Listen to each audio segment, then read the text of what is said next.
Hello and thank you for joining us for this week's track guide for Daily Race B around Monza in the Group 3 cars. I'm JB Racing and I'm here in association with Kireth eSports to give you this track guide and break down some of the key points of how to get a great time here.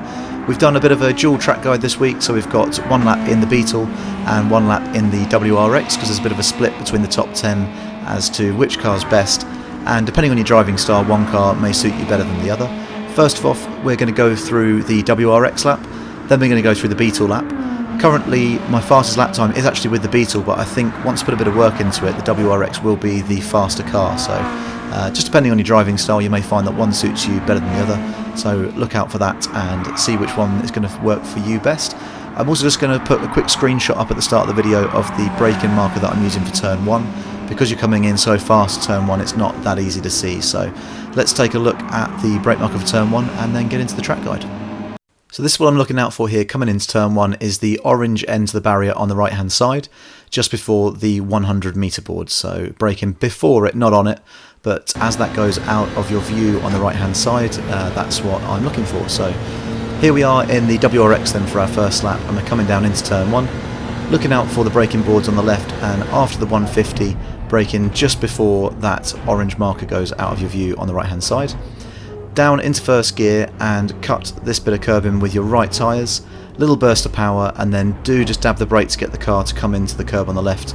And you're going to want to short shift to third gear in the WRX. It's going to feel like the car's bogging down quite a lot, but if you try and accelerate out in second, I promise you the wheel spin is not going to be worth it. So short shift to third gear and then you can accelerate really confidently out of there. Coming around to the next corner, and we're looking out for the end of the barrier on the right hand side just before the 100 metre board. So braking just in between the end of the barrier there and the 100 board, down into third gear. Really important to trail brake in and cut this first bit of curbing on the left, burst of power in between, hit that orange curb straight on, and you do need to just lift for a second as you go over the curb, but then straight back on the power to get a good exit. Now here we're braking just after the 50 board as it goes out of your sight on the left hand side, down into third gear, get the car to come across as close to that curb on the right hand side as you can, and then you're going to want to short shift to fourth to accelerate out just for the traction.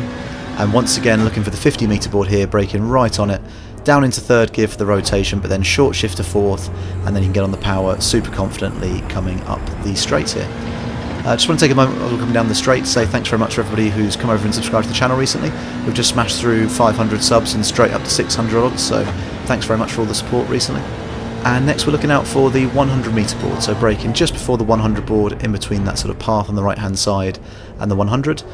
Down into third gear, but then I short shift to fourth, and you can use this curbing on the right hand side to help rotate the car around. You really want to be as far over to the right there to give yourself a good exit. Ideally there I would have wanted to have been a bit further over to the right so that I didn't clip that little sausage curb on the inside of the left. That sort of definitely cost me a little bit of time bouncing the car up, so get as far over to the right as you can and then you'll have a great exit onto this straight. Now here we're braking halfway between the 100 and the 50 board. We're going to come down to third and look to the inside, so you see first of all the marshals up in the marshal tower there. We're still off the power here, but then as we come to this next set of lights about halfway around the corner, that's when I'm short shifting to fourth and getting on the power.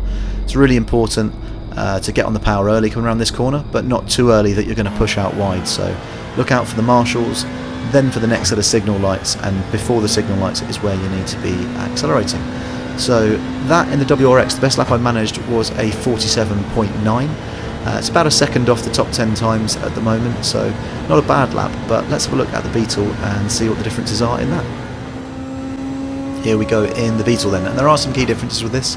In the WRX I was revving the gear out more, whereas here we're shifting dead on the end of the rev range, but I don't bother shifting up into 7th coming down the straight, so keep it in 6th gear. And you can be a tiny bit later on the brakes here, it's not by much, but I feel like I pushed the braking zone in the Beetle just a little bit further. We are again using first gear, wanting to cut this orange curbing on the right hand side, burst of power, tiny bit of brake to get the car to come round, but this time in second gear you accelerate out. But do not go straight to 100% accelerator, so you do accelerate out in second, but you want to hover around that sort of like 90-95% throttle mark before you get the car completely straight, and then you can get the power down fully. For this next corner, it's really important to get off the brakes quickly or the car's going to understeer horribly in the Beetle. So again, just on the path there before the 100 metre board, down to third gear, but you see have to get off the brake quite quickly, and that's when the car then turns in. Burst of power, clip the curb, again lifting as you do hit the curb and then straight back down on the accelerator and accelerating it up here, looking out for the 50 metre board. Just after the 50, down into third to get the car to rotate, and this is one corner that the Beetle just feels great around, so it really hugs into that curb super easily. Short shift to fourth and you can get on the power nice and early. And then once again on the 50 metre board, short shifting up to fourth once you get to the apex. On the accelerator nice and early, and I get a really good run here up the back straight. So one of the key differences I feel like with the Beetle is just that it rotates an awful lot better. I think the straight line speed of the WRX is actually a bit better, so it accelerates much better down the straights, but yeah, it's about getting it to rotate and whether you're able to do so. So again, pushing the braking a little bit further in the Beetle to the 100 metre board, down to third gear, but then I do short shift to fourth, using the curbing here a little bit, and you want to get your right tyres ideally just a bit further over if you're going to ride that curb there, so you don't bounce up like I did on the little black and white sausage curbs, but through there pretty cleanly.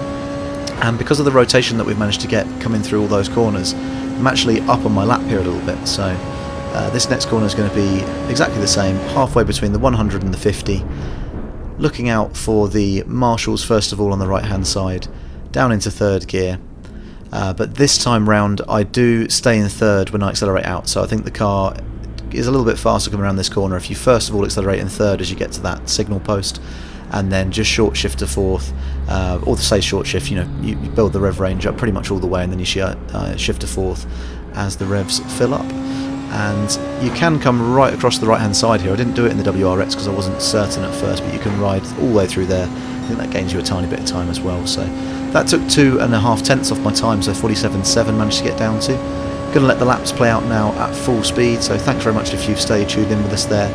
Please do drop a like, comment and subscribe if you've enjoyed the videos, and we look forward to seeing you for some more videos coming in the week. Thanks very much.